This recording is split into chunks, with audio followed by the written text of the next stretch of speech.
On our anniversary trip, my wife said, "I want a divorce." I replied, "Why wait?" Then I canceled her return flight and left her with her share of the hotel bill.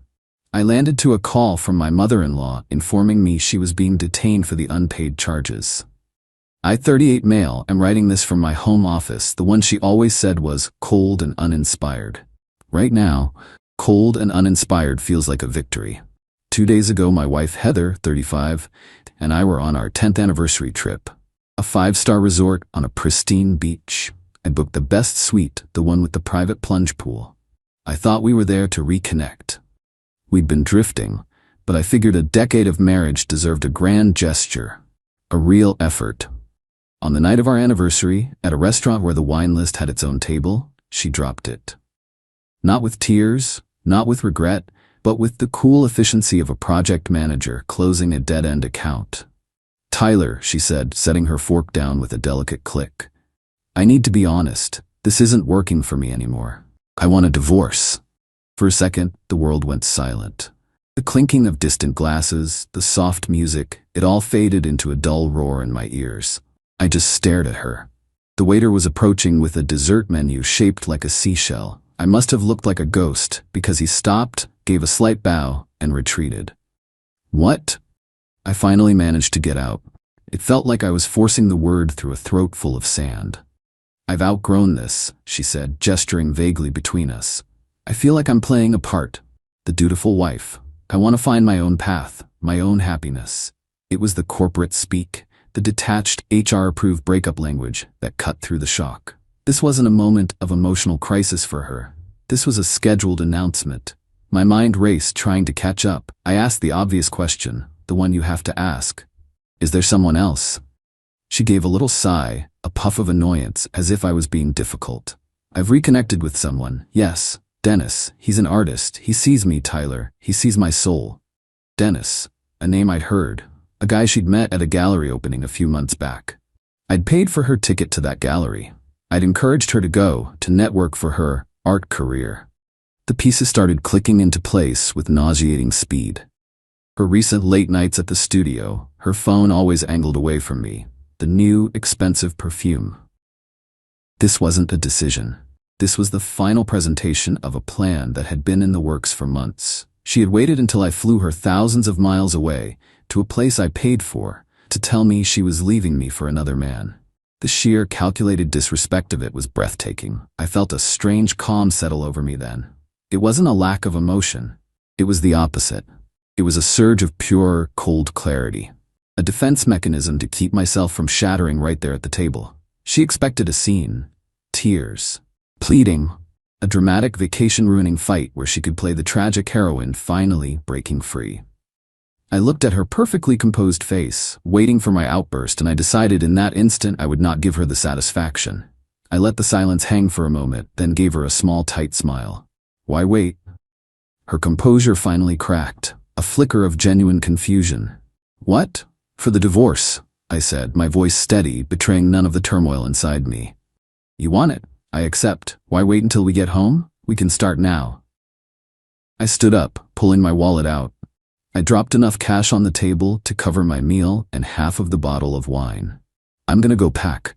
I wish you and Dennis the best." I walked away without looking back.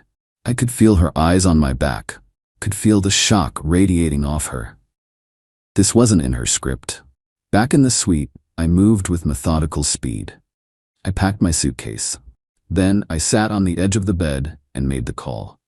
It took a frustrating 20 minutes on the phone with the airline's platinum desk. But since the tickets were booked using my miles and under my top-tier status, they allowed me to make a change to an individual passenger. I canceled her return flight. The miles were gone, but the principal was worth more. Then I went to the front desk. A very professional young woman named Maria was there.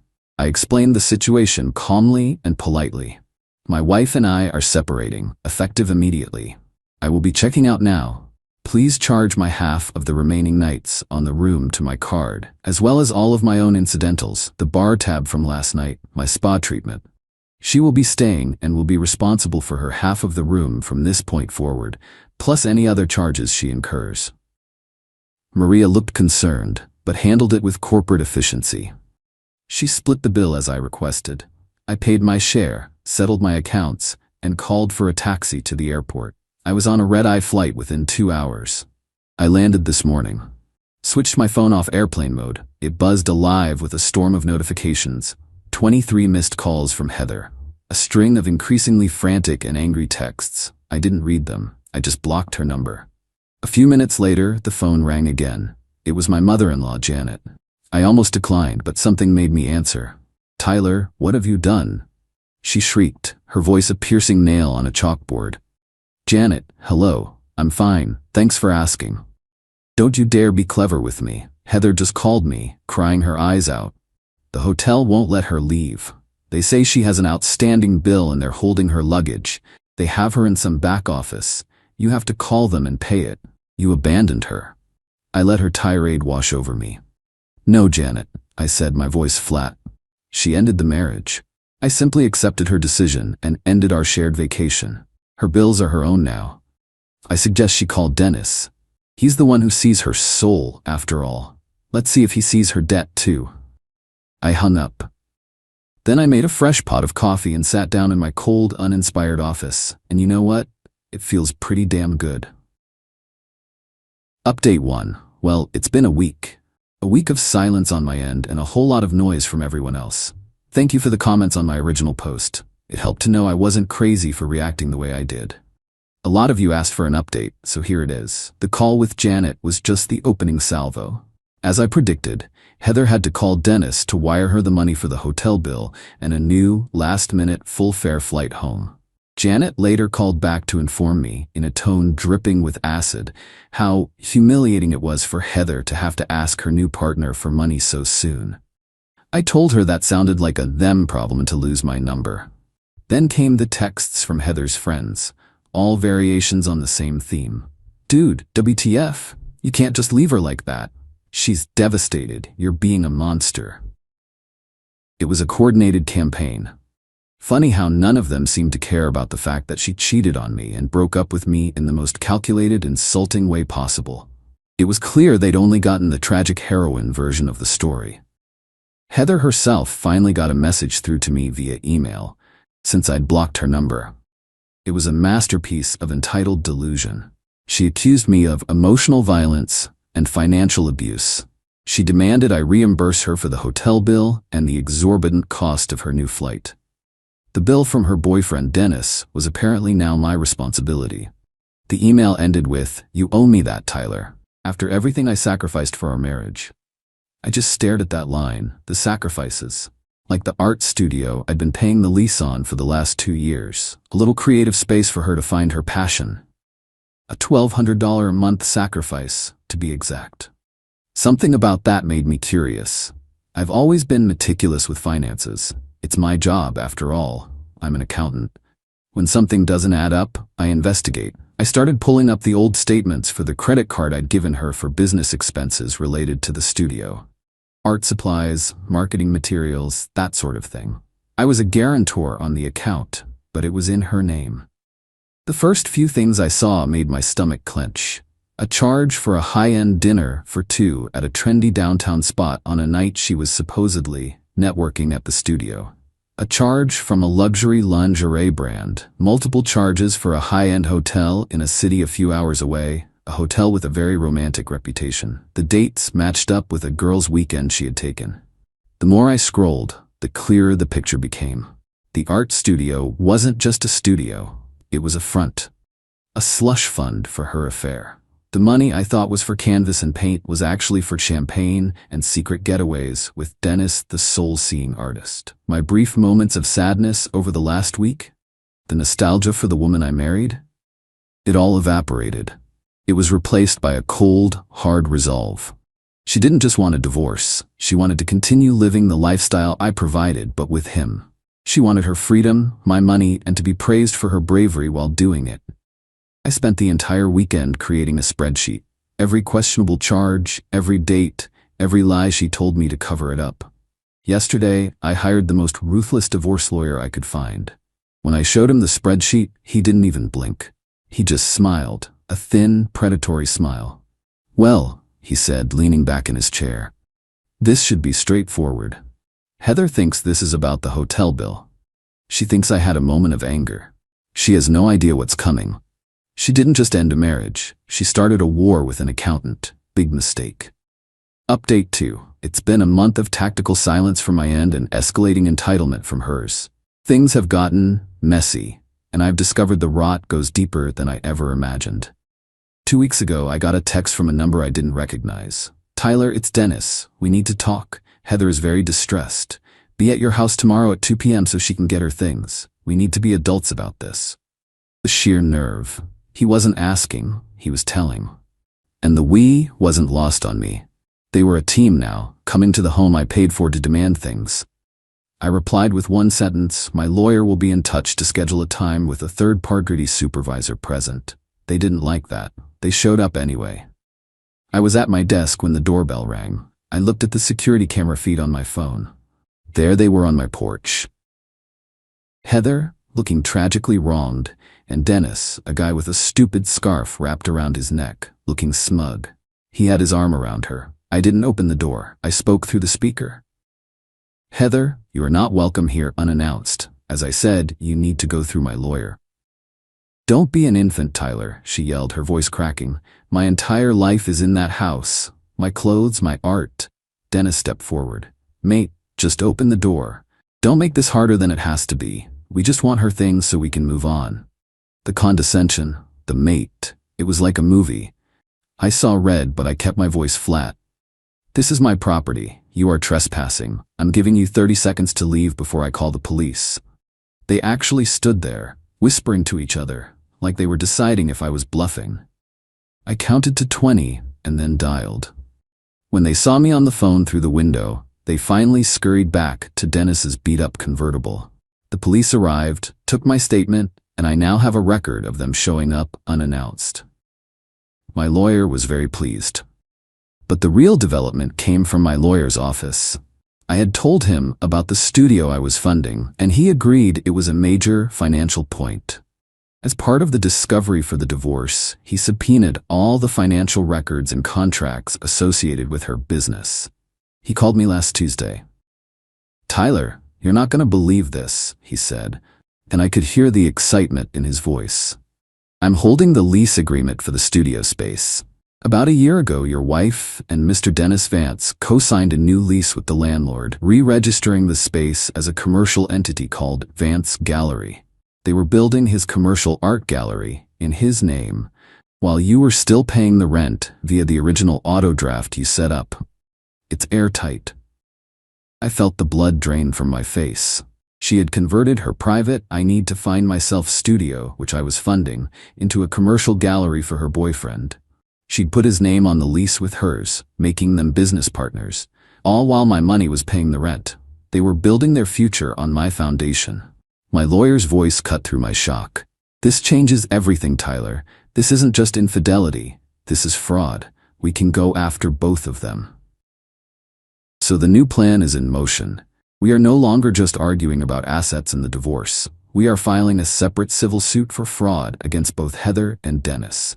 We are seeking repayment for every single cent that was funneled into that sham gallery and her affair. Heather sent one more email last week. The tone had shifted from anger to a weird sort of bargaining. She said she was willing to forgive my actions at the resort if I would just agree to a simple 50-50 split and reasonable alimony so she could get back on her feet.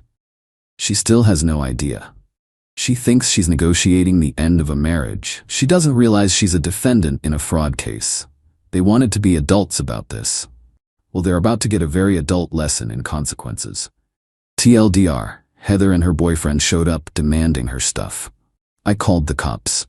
My lawyer discovered through official discovery that she converted the studio I paid for into a commercial gallery for her boyfriend, putting his name on the lease. I'm no longer just divorcing her. I'm suing them both for fraud. Final update. This will be my final update. The dust has settled, and the final accounts have been rendered. The last 6 months have been a masterclass in legal maneuvering. My lawyer, bless his cold, calculating heart, was relentless. We moved forward with the divorce and the civil suit simultaneously. Heather and Dennis, predictably, lawyered up. Their initial defense was laughable. They claimed I was a willing patron of the arts and that the money was a gift to support their shared creative vision. The day of the mediation was something I'll never forget. It wasn't in a courtroom, but a sterile conference room in a high-rise building. Me and my lawyer on one side of a long mahogany table, Heather, Dennis, and their lawyer on the other. Heather looked thin and stressed. The tragic heroine act was wearing thin. Dennis was trying for a look of bored indifference, but his bouncing knee gave away his anxiety.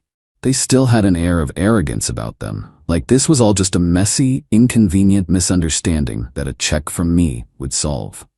Their lawyer started, outlining their proposal. They wanted the house sold, a 50-50 split of the proceeds. They wanted me to pay out the remainder of the gallery lease, and they wanted 5 years of significant alimony for Heather, citing her contribution to the marriage by sacrificing her career. My lawyer listened patiently, head cocked. When the other lawyer finished, he didn't respond. He simply looked at the mediator and said, "We reject that offer in its entirety. And now, for our presentation." He placed a thick binder on the table. "This," he said, "is the Heather and Dennis project binder." He opened it. The first page was a blown-up photo of them, smiling on a hotel balcony from Dennis's own social media. The date stamp was clear. It was from his birthday weekend, the same weekend Heather told me she was at a silent meditation retreat. Then came the spreadsheet, now 20 pages long, itemized, dated, cross-referenced with her lies. My lawyer walked them through it, his voice calm and monotonous. Page 1, itemized list of dinners for 2, totaling $4,780, charged to the art supplies credit card. Page 3, hotel stays including the St. Regis where Mr. Vance's social media shows him celebrating your 6-month anniversary, total $8,150. Page 7, direct transfers to Mr. Dennis's PayPal listed as consulting fees, total $22,000. Heather's face went from pale to chalk white. Dennis stopped bouncing his knee. He was perfectly still, staring at the numbers. Then came the grand finale. My lawyer presented the legally obtained, signed lease for the gallery, the one with both their names on it. He presented bank records showing the auto draft from my account paying the rent for their joint commercial venture, month after month. The total sum, my lawyer concluded, that Mr. Thompson can prove was fraudulently diverted from him to fund this affair and this undeclared business partnership is $83,450. Not including the future liability of the lease they both signed. This constitutes a clear case of fraud by deception, which we are fully prepared to pursue in civil court. The discovery process for that would be extensive. He slid a document across the table. This is our settlement offer. Heather gets nothing. No alimony, no share of the house. She walks away with her personal belongings and the significant credit card debt she accrued in her name. In return, we will drop the civil suit for fraud against her and Mr. Dennis Vance. Their lawyer's jaw was tight. He whispered furiously with Heather and Dennis. I could hear snippets. Criminal charges, perjury. They have everything. Dennis looked at Heather. But it wasn't the look of a man who saw her soul. It was the look of a man realizing his business partner and meal ticket was a massive liability. The look of a man who was just told he was on the hook for tens of thousands of dollars. Heather started to cry. Not the composed, delicate tears from the anniversary dinner. These were ugly, panicked sobs. Tyler, please, she whimpered, looking at me for the first time. You can't do this. I'm not doing anything, I said, my voice even. These are the consequences of your own choices. You wanted to start a new life, here it is. They took the deal. They had no choice. The aftermath was swift. Heather had to move in with her parents. The credit card company, armed with the evidence of her fraudulent spending, is pursuing her for the full balance. Her credit is shot. Janet and Robert called me one last time, but the fury was gone, replaced by a weary resignation. They asked if I could just help a little. I said no. Dennis, as predicted, bailed. The last I heard, he had moved to another city. The gallery, of course, folded. The landlord is now going after both of them for the broken lease. As for me, I sold the house. It held too many ghosts. I moved into a modern apartment downtown, one she would have hated. It's clean, bright, and mine. The spreadsheet is deleted, the binders are shredded. I took the money I saved from the divorce and invested it. My future is my own again. I don't feel happy, not in a fist-pumping celebratory way. There's a scar there, but I feel balanced, vindicated. The scales have been set right. I responded to a calculated betrayal with calculated consequences. I didn't yell, I didn't scream, I just did the math, and the math was undeniable. I'm going on a trip next month, by myself, to a place with mountains and cold, clean air, just me. And that's more than enough.